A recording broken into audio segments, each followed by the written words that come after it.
Thanks, guys. I'm going to be speaking about something that's... Can we get the lights down or not? I guess we can't, can we? Is that okay? Yeah, is that all right with everybody? Yes. I'm going to be talking about... Let me just check the time. Something that probably most people won't have much awareness of, and that's the reports of Bigfoot in Britain. And, you know, people think, well, Britain's such a small country. How on earth could there be anything like Bigfoot running around a land that's just sort of 700 to 800 miles long, you know? And it kind of sounds too unbelievable. And the whole subject pretty much has fallen under the radar because, as I said, not only do people not really know much about it, but even in the sort of the Bigfoot and cryptozoology research community, there aren't that many people looking at it. And those who have kind of view it as so weird that, for the most part, they haven't published a great deal on it. They haven't investigated it. So when you put all these factors together, you know, you say Bigfoot in Britain and people are like, what? And that's kind of where it's been at for years. But over probably the course of about 20 years or so, I've had a deep interest in this because I grew up in an area of England called Staffordshire, which is like a very old county, which is sort of populated by large areas of forest and castles and things like that. It looks something like straight out of Harry Potter or something like that, literally. And it has a lot of legends and tales attached to it of Bigfoot-type creatures and so-called wild men of the woods. And so every time, you know, these stories would surface, I would investigate them and look into them and occasionally publish something, and people would come forward with further accounts, or a researcher would say, hey, you know, I read your article you did on this, here's some information that might be relevant to it. And over time, I got more and more reports together. I began to realise that this was pretty much a countrywide phenomenon from the top of Scotland through to England to Wales and Ireland. And the phenomenon itself is sort of a very weird one because it has a lot of paranormal overtones to it as well, rather than just sort of the flesh and blood angle. And a lot of people in the crypto field don't really like when you bring the paranormal into the realm of Bigfoot. You know, they consider the North American Bigfoot to be purely flesh and blood, which, you know, it may be, even though there are some weird aspects to it. But the British reports are far stranger in the sense that they seem to take place around places like ancient stone circles, archaeological burial mounds, historical locations, cemeteries, ancient bridges, things like this. So in other words, they're not always seen at random. Encounters often occur at places that, you know, that aren't at random, and that's what makes the story strange. So what I'm going to do, though, is talk about one famous one known as the man monkey. And the reason that one became of interest to me was because it actually occurred only about a 20-minute drive from where I grew up in England. You know, the first one, Ken. That's a book I wrote about called Wild Man, which you can see with a classic sort of Stonehenge construction behind it, and that sort of typifies, as I said, the reports in Britain where you have these sort of hairy creatures that look like Bigfoot but are totally out of place, but in locations that already have sort of magical or supernatural qualities attached to them. We can have the next one, Ken, please. Ken's been abducted by the looks of it. But that does give you sort of an idea of the sort of situation in Britain where we have these reports and they seem to be so concentrated in these specific areas. And that, for me, suggests that whatever the British Bigfoot is, it seems to have some sort of paranormal aspects that go beyond just flesh and blood. Have the next one. Now, to sort of demonstrate the difference between the reports we get in Britain, we get the sort of classic Bigfoot, like on the front cover of the book, and we also get what are called so-called wild men reports. Now, the wild men reports date back about 900, 1,000 years in Britain, and they've been variously, over the years, known as wild men, green men, woodwose, hairy wild men of the woods, that kind of thing. But they seem far more human-like, or perhaps even feral-like.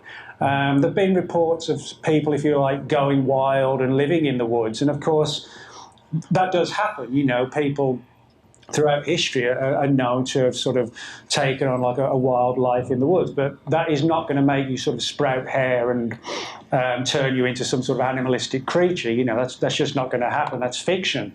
So with some of these wild man reports, if they are, as we, you know, to be believed that the stories are legitimate, then there's some suggestion that they might have been, particularly 1,000, maybe 1,500 years ago, surviving pockets of ancient man. For example, you know, we've all heard of Neanderthal man, Cro-Magnon man, and supposedly became extinct sort of 30, 40,000 years ago in some cases, and we're Homo sapiens today. But over time, there have been different categories of human.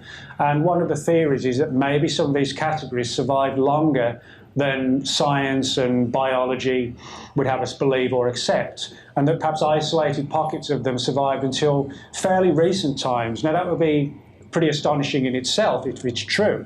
But I don't think we can entirely rule that scenario totally out. I think there could be something to that, the idea that, you know, nature does have a way of clinging on, you know, against all the odds at times, and animals and, you know, all sorts of life forms can thrive in areas where you just wouldn't imagine you would find them. So I don't think it's impossible that some of these wild men stories might have their origins in very real events and creatures.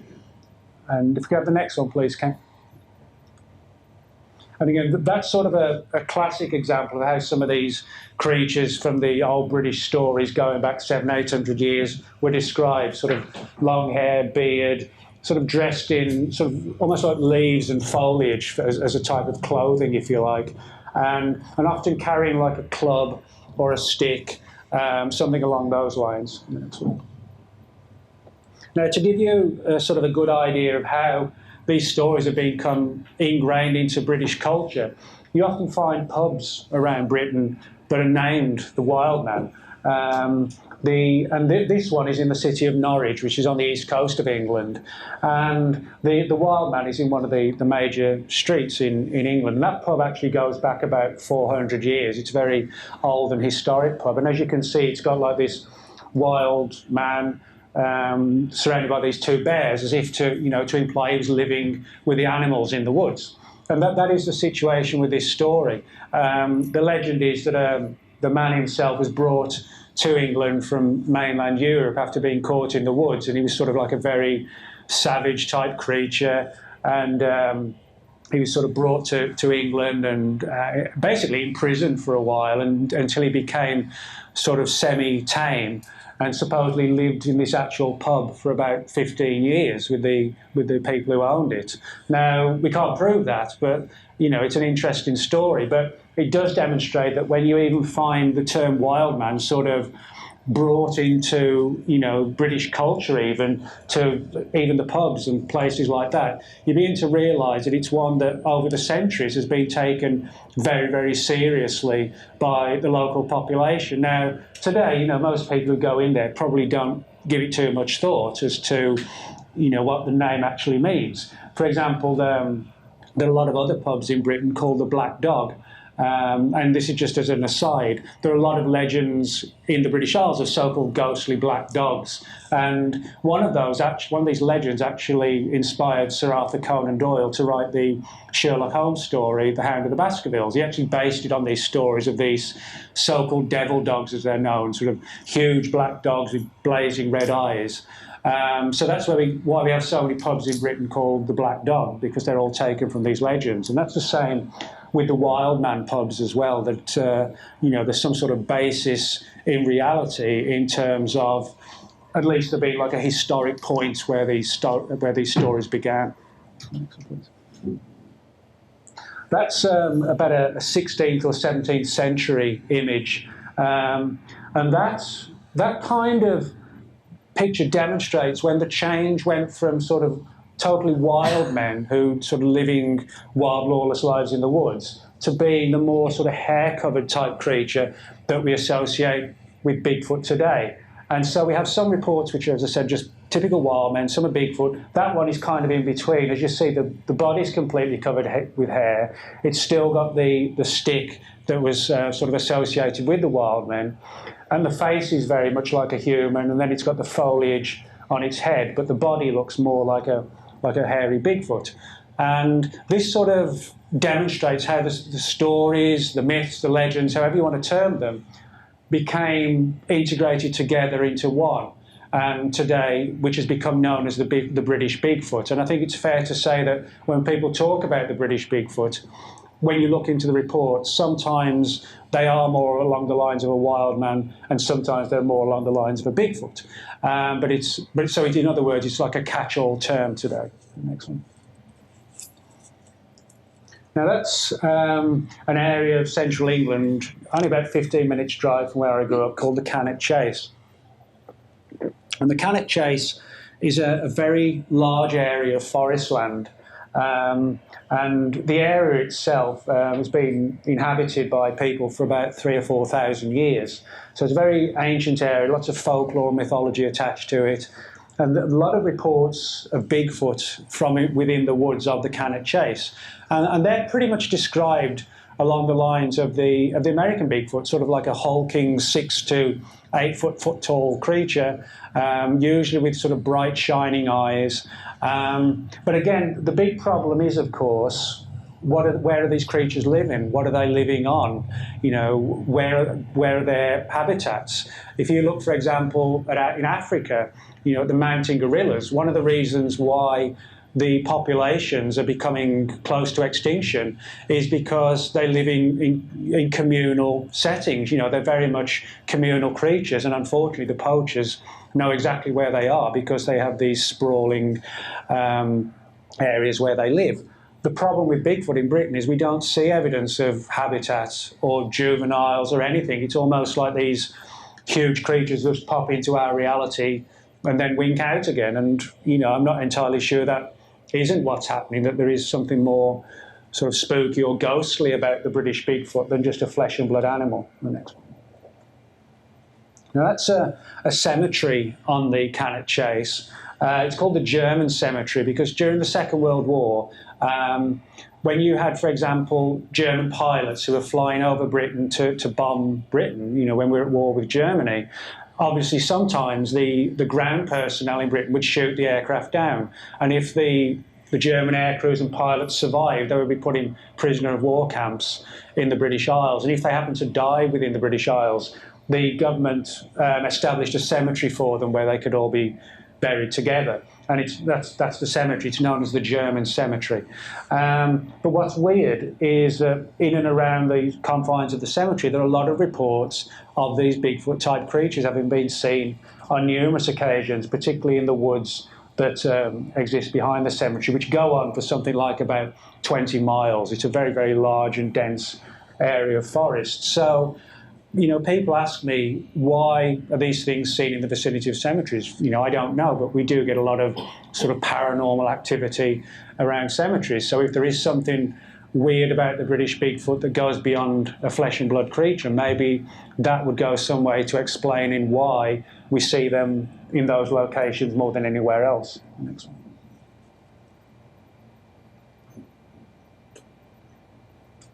Now, that's an old castle called Chartley Castle, which is located probably about a 30-minute drive from where I used to live.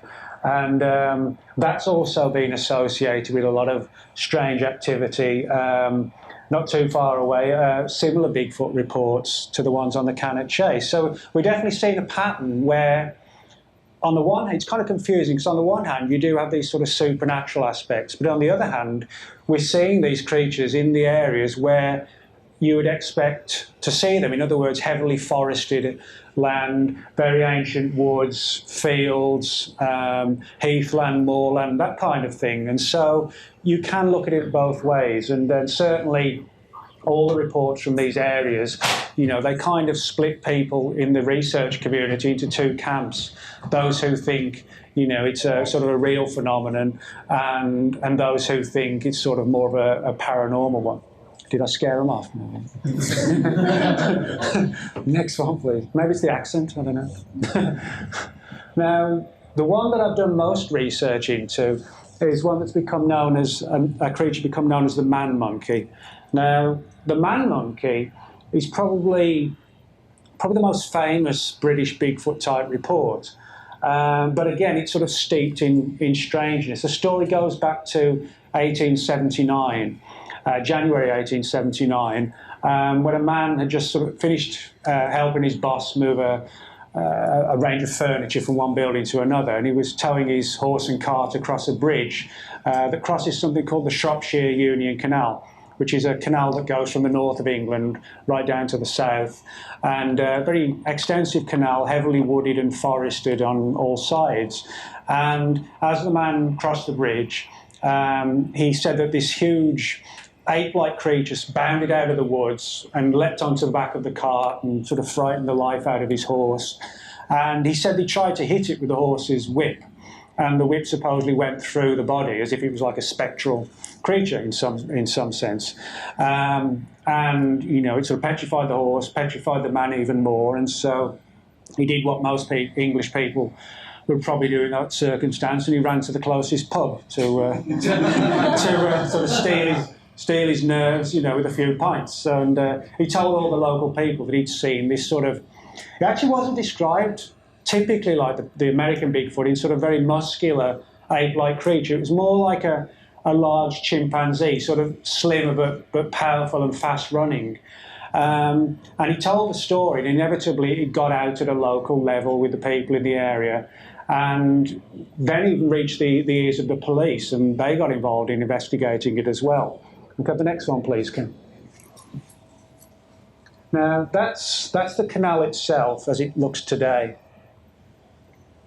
That's just, as I said, one stretch. It goes on for something altogether. It goes on for like 50 or 60 miles, but its name changes as it sort of travels throughout Britain. As you can see, the trees are very, very thick, and you can walk along the towpath, as it's called, this side here. But you know, the other side, you know, there's just no path. It's just wild, and that goes on for a long way in that particular direction. And the next one. Now that shows the bridge as it is today as well. Now, cars, where the guy was walking his horse and cart was sort of there. Today, obviously, it's for cars and trucks, etc. If I was to stand next to that, I'd probably be to about there. So it's like a very high bridge. And as you can see, there's trees all around it, just very, very dense foliage. In some places, actually, it's all intertwined together. It's sort of so ingrown. Now, the story's made weird because you would imagine that if this sighting occurred in 1879 and it was just one creature, people have only ever reported one creature, well, you know, it's going to have a limited lifespan. So you would imagine that maybe people might see it for 20, 30 years if it had enough food and land to sustain it. However, reports are still made of the man-monkey today. I think the most recent report I've got is probably about 6 or 7 years ago, something like that, which of course sort of takes it to a time period of sort of 130, 140 years. Now, you know, there's no way that any sort of ape on the planet throughout history has had that sort of lifespan. You know, a chimpanzee could live sort of 45, 60 years maybe in some cases, but, you know, nothing would be living of an ape-like nature for 130, 40 years. And why is it only one? And why is it that, you know, it's always seen at this particular stretch of bridge?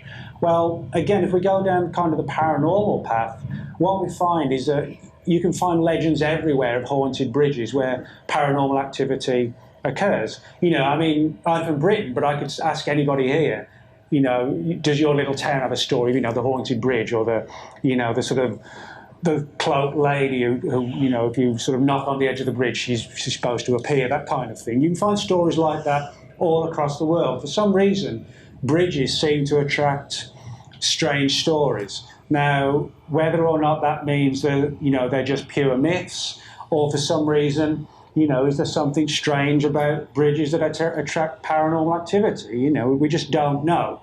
But what we can say for sure is that this particular creature, the man-monkeys, it's become known, is specifically seen at this bridge time and time again. And I think my current number of reports is probably about 30 altogether. And most of the reports are actually people seeing the creature bounding across the road, just like the guy did back in 1879.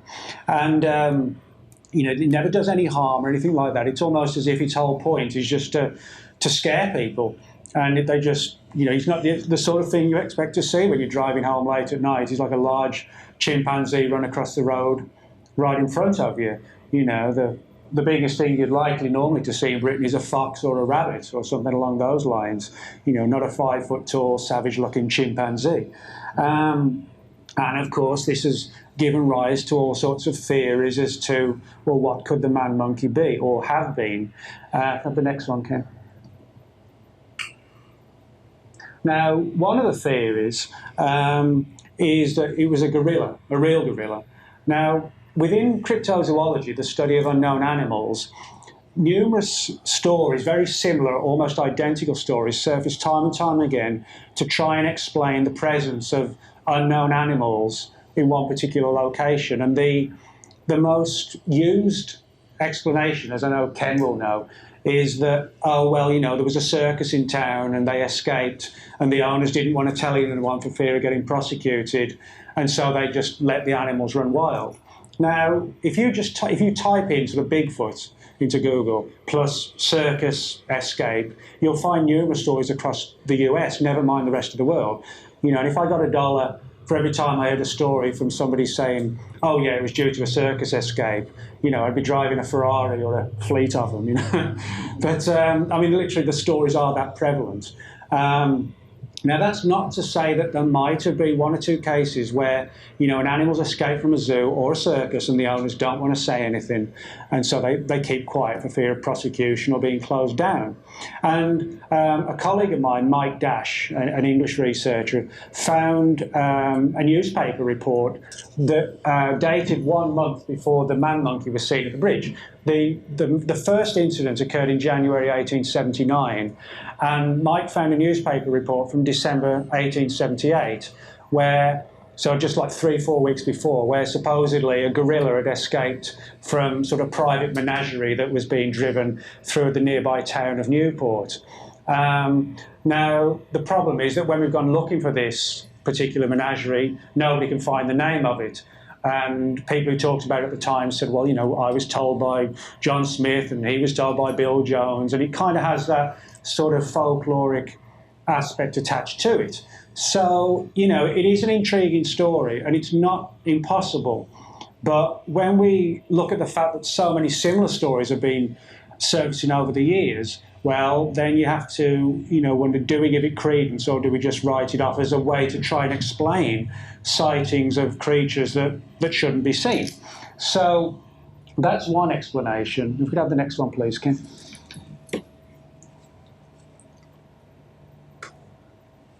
Now, things get into kind of really controversial circumstances when we deal with this woman, Alexandra David Neal. She was a woman who spent a lot of time in Tibet, and she liaised a great deal with the Buddhist monks in Tibet and learned that they believed in the existence of a phenomenon known as tulpas. And tulpa is basically, if you imagine the idea that, you know, if we all focused our mind on, say, an image of something like those big black dogs I mentioned that inspired The Hound of the Baskervilles, the idea that we all think of like this huge black dog with these glowing, blazing red eyes sort of prowling the moors of England late at night, and we focus on it intently, and we almost meditate in like a trance meditation state for days or weeks on end, and then suddenly people start reporting seeing the creature. The idea is that the human mind can externalize an image, like you imagine something in your mind, but psychically the idea of the tulpa is that you can externalize that image to where people can see it, and it's not necessarily really alive, but it's sort of an image of the mind that's been imprinted outwards. And as long as people believe in it, you can see it. And then when belief fades away, then the creature, if you like, begins to fade and wink out of existence as well. It's a very controversial theory, and there's no proof for it, of course. But it is an interesting one, the idea that, you know, we think of woods and forests, they're spooky, and so legends start to develop around them. There's a strange creature in the woods. You know, it'd be ironic if there really is, because we have such a powerful belief in it that we kind of create it almost. So that's that's the other theory. And what is interesting is that only a very short distance from the canal where the man-monkey was seen was a place called Ranton Abbey. And Ranton Abbey was supposedly the home of some buried treasure that dated back centuries. And according to the story, one of the local monks in the area created one of these so-called savage tulpas to guard the treasure. Again, it could be folklore, but it's interesting that the creation of this creature supposedly occurred in 1875, only 4 years before the man-monkey was seen. So, you know, very, very strange stuff. So I hope in the brief time we've had, that's sort of giving you a bit of insight into a phenomenon that not many people really know about Bigfoot in Britain, and you know, the sort of ideas and theories that exist to explain these things, and also the sort of the extremely long time that sightings like these have been reported. And I think we've got a couple of minutes if anybody's got any questions, and then we've got to get Ken on. So thanks a lot. See treasure ever found? Well, one piece of treasure actually was. It was like an ancient plate.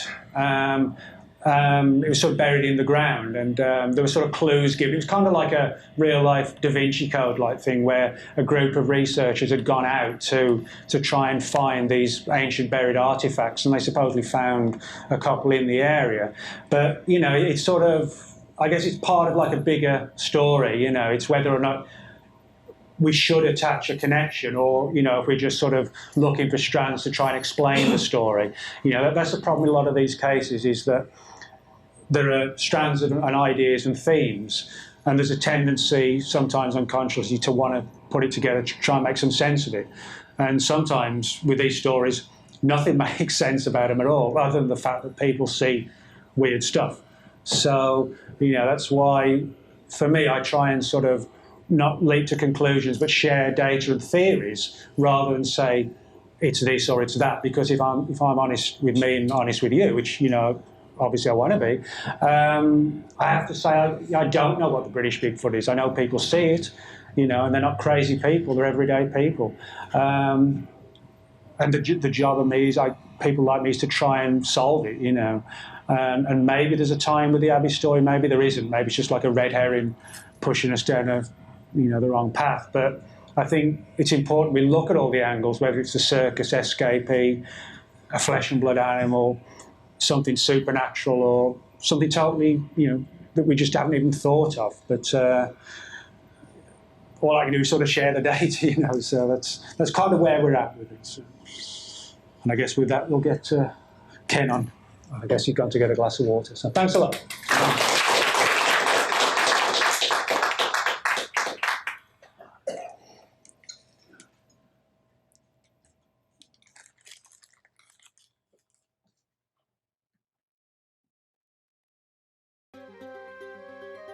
If you liked this video, be sure to check out our other content and get connected on our page and social media sites. Every day, new discoveries are being made all across the world and beyond, so let's work together to find out what's next. And remember, we won't know if we don't go. I'll see you in the Vortex.